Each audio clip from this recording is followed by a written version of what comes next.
Thank you very much, Uli, for these very kind words of introduction. And like you said, I'm very sorry that I cannot speak your nice language, even if it sounds a little bit weird for a French to say it's a nice language, but okay. I trust my friends in the booth over there to help you understanding what I'm talking about, but I don't see a lot of headsets, so apparently a lot of people are speaking pretty good English like I expected. So let's try to go through the program of the day, talking about oxygen and wine quality. Okay, the objective of this is really to try to go from the research findings that we could gather through several years now, and try to go and discuss in some different practical solutions. So first of all, I have to make it clear that this event is sponsored by NOMACORC, so you're not surprised that it's a NOMACORC thing, okay? And our objective is not to be commercial, it's really to share some findings and some learnings that we acquire through the years. Nevertheless, I just want to, in a couple of slides, just to position what NOMACORC is about. So I hope that you know that we are a supplier of closures, and what is interesting is that we became in 12-13 years the second player in the world with 2.3 billion closures sold worldwide, which represents 13% of the global market share. We have plants in North Carolina in the US, in Belgium, in China, and now in Argentina for less than a year. Our products are based on low-density co-extruded foam, and that's very important for us because this is where everything started in terms of oxygen in wine. Embracing oxygen management as the primary closure performance criteria is what we decided to get as our unique selling point, making this our specialty. And we are now developing new sustainable closures, and the last one that it was released 2 weeks ago in CTV and CMEI is the Select Bio. So if you are interested in some information about that, you can ask our friends from the sales organization. Just what I would like to do here is to try to position why a synthetic closure company is talking about oxygen management. Okay, so first of all, the co-extrusion that we are using as a process of production allows for the production of consistent and controllable oxygen transfer rate closures. So that was the starting point, okay? Because we master this process, we can master the oxygen transfer. We started studies at the very beginning where we could see that there was an indication that the closures with different permeabilities or oxygen transfer rate could lead to different wine styles, wine qualities.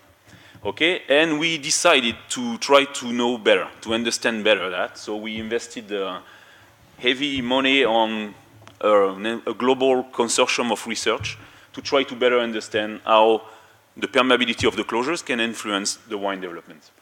So we started in 2007, and you see here all the partners we have been working with, okay? Some we have finished the collaboration, like AWRI, we finished our project with them after 3 years. It's the same thing with INRA in Montpellier, for instance. We are now done because we have done what we had to do, but we are adding new partners together. So we're just finishing up with Geisenheim as well. So you will see the main results presented by Rainer Jung.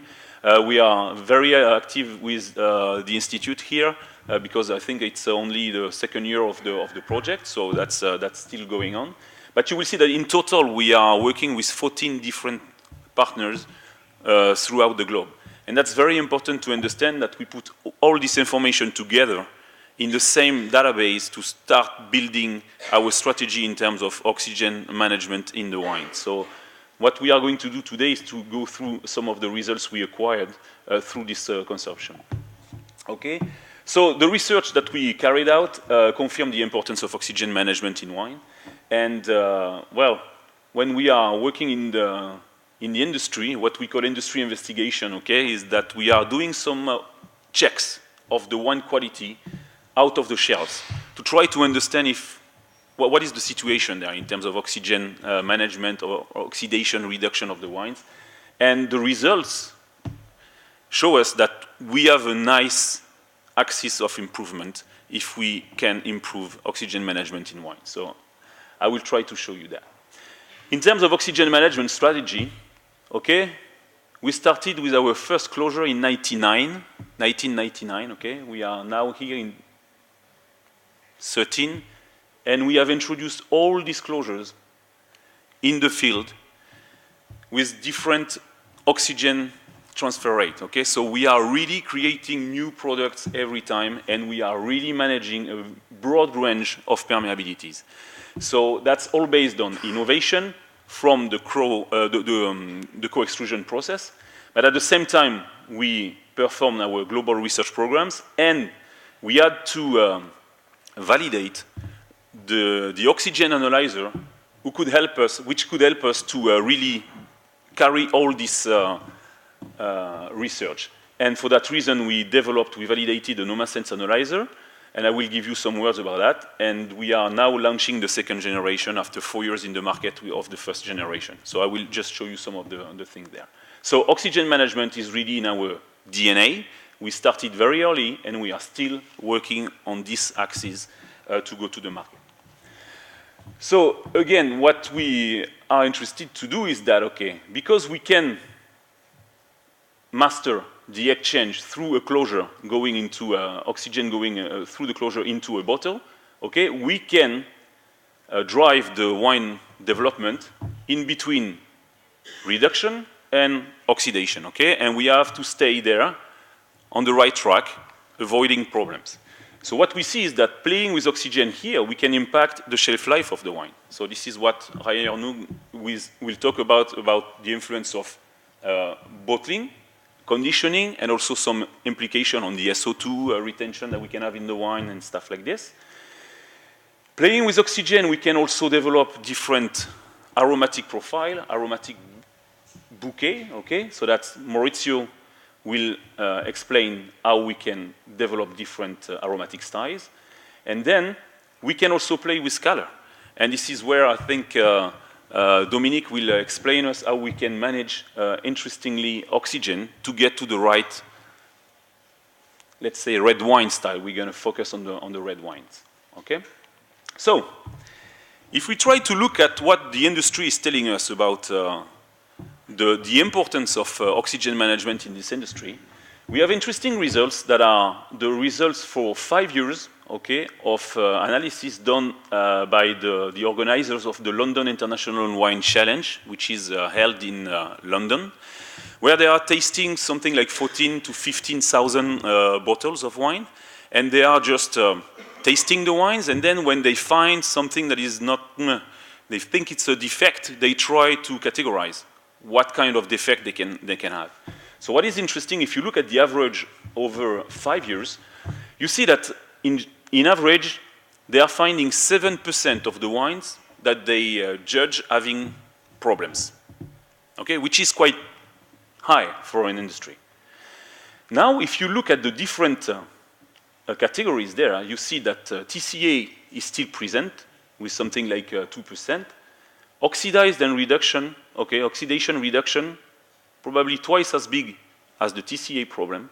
So in fact, when you look at what oxygen mismanagement, meaning either too low or too high concentration of oxygen on a wine, it explains 50% of the defects that people are finding on wines. So like I said before, if we can work on a better oxygen management in general, in the wine industry in general, we have a nice room to improvement. So this is really why we want to improve that, to get these numbers better. Something that was published in 2012 about the 13 top-selling wines. So people took wines from the shelves, directly from the retail shops, okay? And they bought 30 bottles, or 18 bottles of each of the 30 top-selling wines in the US. And they did an analysis of free SO2. And you see the spread that you can have from one bottle to another, depending on the different wines, okay? So this chart shows that there is quite a lack of consistency, okay? From one bottle to another, you start having bottle-to-bottle variation. Okay? So when we saw that in the papers, we said, okay, well, that's interesting, but what was missing to us was some information about the sensory. Is it a problem to have this kind of variation in a wine, or is it okay that nobody will pick a difference based on these things there? So what we did is that we decided to do the same sort of exercise. Okay, we bought wines, so 25 white wines, major retail outlets in France. It was easier for us. Okay, price range 4 to 7 euros. All 2011 wines, so that was this summer that we did that, so they were, let's say, 1 year in a bottle, okay? 10 bottles per wine, and we did chemical analysis, and we tried to put in place a sensory test, which is never easy, okay, to ask people to taste the same wine that is just changing from one bottle to another, very subtle differences, but, okay, can we pick these differences? Okay, so the results, when we look at the SO2 variation, okay, once again, we see this kind of spread that we can have in the numbers, okay? Interestingly, when you look at the results in general, you have 10 wines with a maximum variation greater than 4 milligrams per liter. Okay, so we consider this is more than the analytical error we can make when we are measuring SO2. All right?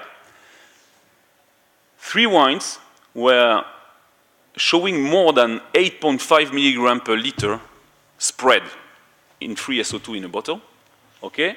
And 7 wines between 4 and 7. But if you take all together, so the wines showing more than 4 milligrams per liter of free SO2, okay, it's 40% of the wines that were showing quite some spread in the free SO2 data, okay?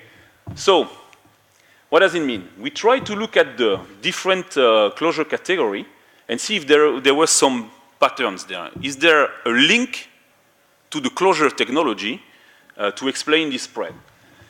We'll see that, okay, generally speaking, the bigger inconsistency was coming from the bottles closed with natural corks. Okay? It was very difficult for us to find screw cap wines in the French retails, okay? So it's not there because it's not represented. We couldn't buy them from the French retail. Okay, colmated, a little bit of variation as well. Microaglo, NOMACORC, quite the same level of variation, I would say. Even if we have the feeling NOMACORC is probably a little bit lower, but okay, depending on bottles. And injected molded, again, we are showing quite a high variation there. Okay? So,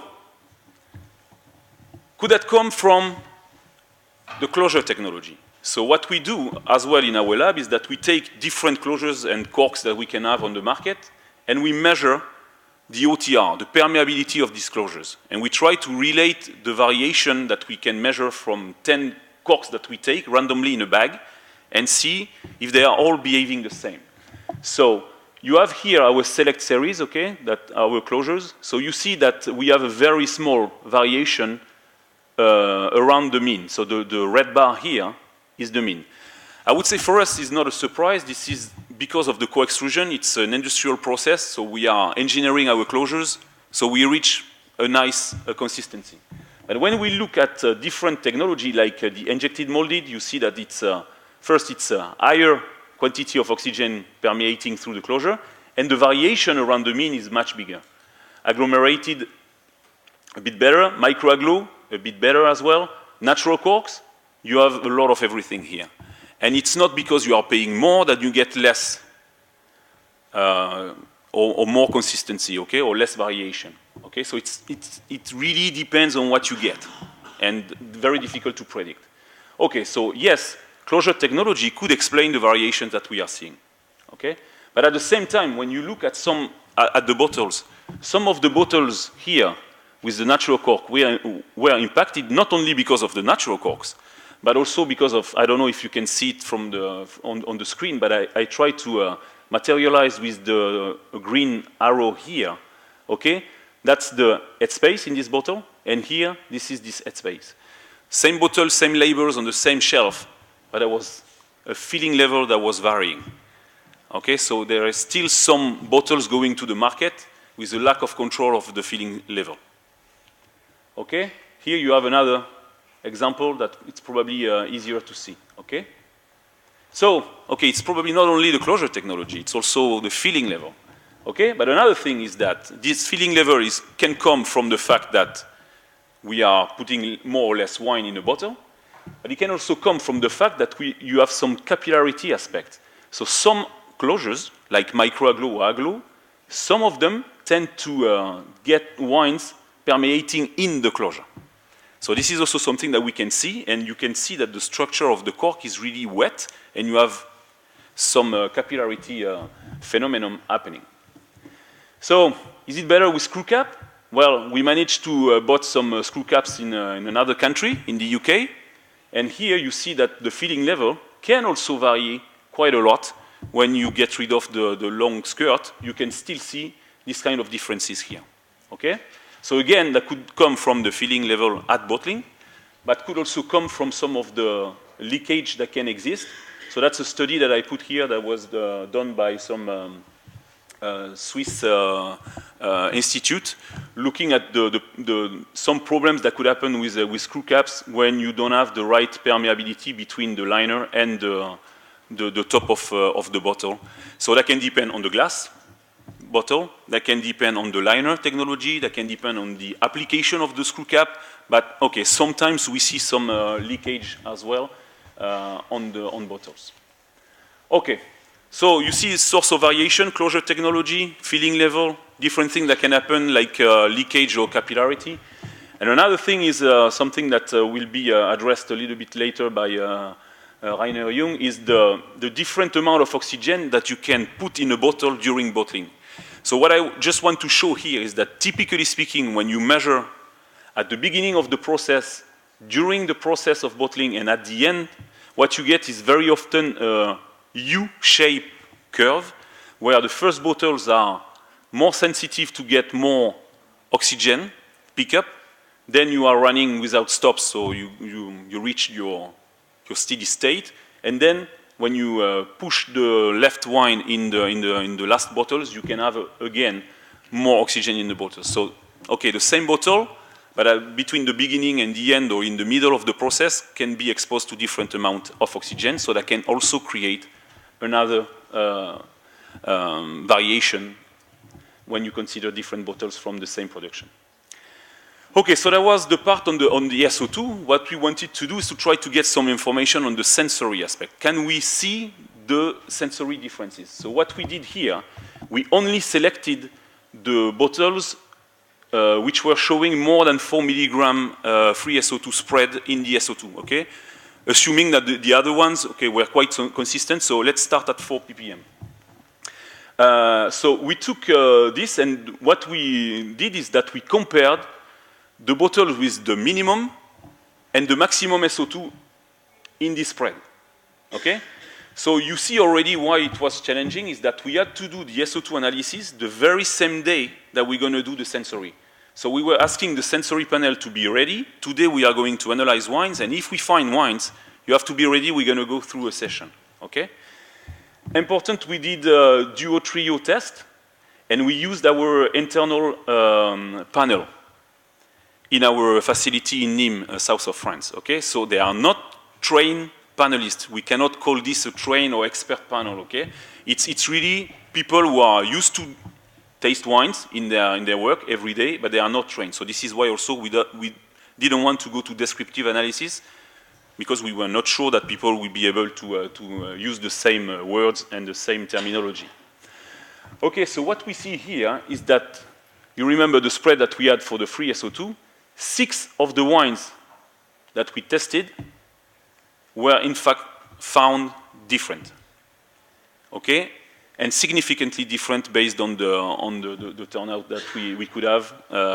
Same panelists, but also giving the same bottles many times to try to get as many responses from the panel as possible, which represents still 24% of the wines tested that were showing a difference.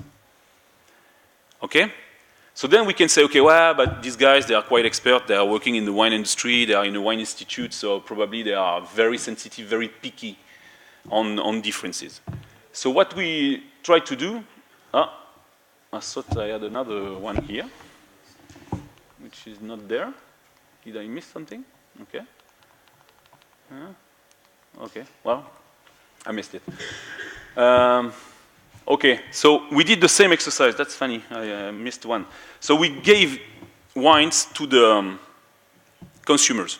We went to a winery, was having a big room where we could set up a tasting with the consumers. And in fact, in some cases, in some wines, consumers, but very average consumers, could pick differences just based on the variation coming from the small little differences that you can have between closures in the wine. So that's interesting to see that it's probably a real problem, right? We see differences and even consumers can pick it. So the objective of the day is to share, like I said before, share some wine research findings relating to oxygen management and talk about some practical solutions.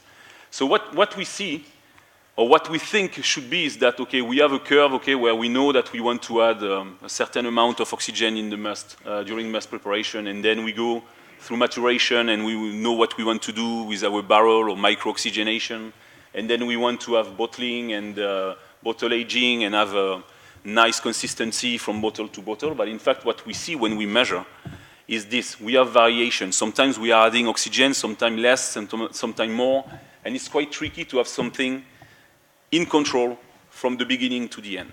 And this is what we try to do in every steps of our research, is to understand where we could bring more control or more controlled steps to reach the goal, which is the best wine quality. So just some basic information so that we can understand all the other discussion. We have two distinct situations in the wine industry, okay? The first one, which I'll call dynamic, where in fact we're gonna move the wine. So here, it's quite easy to dissolve wine. So that's during pumping, racking over, this kind of thing. But if you go to static thing, okay, storage or bottle aging, this kind of thing, you have the kinetics of dissolution that is much smaller than the kinetics of consumption. So here it's quite difficult to enrich the wine with oxygen. Okay. Another important thing is that what is really important is the total oxygen pickup of a wine. We started as a closure company to say, okay, well, the oxygen permeability of our closures is a very important factor. But in fact, if we don't know what happened before, just forget about this little influence of oxygen at that time. Everything is building up. And I took just here an example of an audit that we did, okay? Started from a finished wine, then, so finished the fermentation, then they did a cold stabilization. We took 2 ppm of dissolved oxygen, filtration 0.5, then transfer 0.5, and then we go to bottling 3. Okay? So at each step, if you go there and you measure, you say, "Wow, it's not a lot of oxygen. It's just 2 ppm. It's not a lot, it's 0.5. But all together, you go to more than 6 ppm of oxygen added in this wine. And this oxygen has reacted with the wine. So you are making a wine different, okay, based on this 6. If you want to add this 6 ppm of oxygen, that's good. But if you don't want and you are just adding 2 ppm here throughout your cold stabilization because you can't control it, that's becoming a problem. Okay? So what is really important is to keep in mind that what we do with oxygen from the very first day to the end when we go to bottling, and then with the permeation of the closures, is something that is a story, an history of oxygen exposure that is making up your wine. Okay, so like I said, we worked on a technology to measure oxygen. And so I think just to give you some information about that, because in fact, all the results that you are going to see, every time we talk about measuring oxygen, we use the same technology in all our research consortium. Okay, so that's the NOMASense technology. In fact, it's coming from the first contact we had in 2006 with a German company that is located in Regensburg. And we started to talk to them in 2006, where they just had an analyzer on a bench linked to a computer. So that was not very easy. Through collaboration with them, we validated that and we developed something that was portable with a battery inside. Okay, in 2008, we went to the market. Since then, okay, we have multiple users now, and we developed now a new thing, which is the new generation. Okay, so I have it here. For people who are interested, you can have a look either during the coffee break or after when we have a drink in the end, so you can have a demo if you are interested. So it's still the same technology, but with a lot of new additions that are in fact everything coming from the feedback we could gain during these 4 years in the market from the users. Okay, the system is the luminescence. So what we do is that we are using an optical fiber, sensors that are in fact glued in a bottle or in a side glass or anywhere, okay? We are emitting a blue light, okay? The sensor will get some excitation, and based on the amount of oxygen that you have around the sensor here, it's gonna take more or less time to go back as a red light to the detector. Okay, so that's the very simple method, but very accurate, and we could validate all that. Okay, it's published and peer-reviewed literature. Okay, 2 types of sensors. We are using sensors called PST3 that allow us to work in the wine industry almost every steps of winemaking. And if we want to go in things that we are more interested in, like the permeability of closures which are tiny amounts of oxygen permeating through a closure, then we use other sensors. These could also be good, for instance, to monitor micro-oxygenation, where you have tiny amounts of oxygen that are building up in the wine. Okay, and interesting thing, we can use a dipping probe to measure in the tank. So we can have a full audit, right? Starting from the tank, measuring before and after pumping, before and after filtration. So every time that we can have a sensor in a side glass, we can have an idea of what's going on at this very step, okay? And then, of course, this is where we spent a lot of time, is really at bottling, where we can measure headspace and dissolve oxygen, but you will have a lot of explanation around that later on.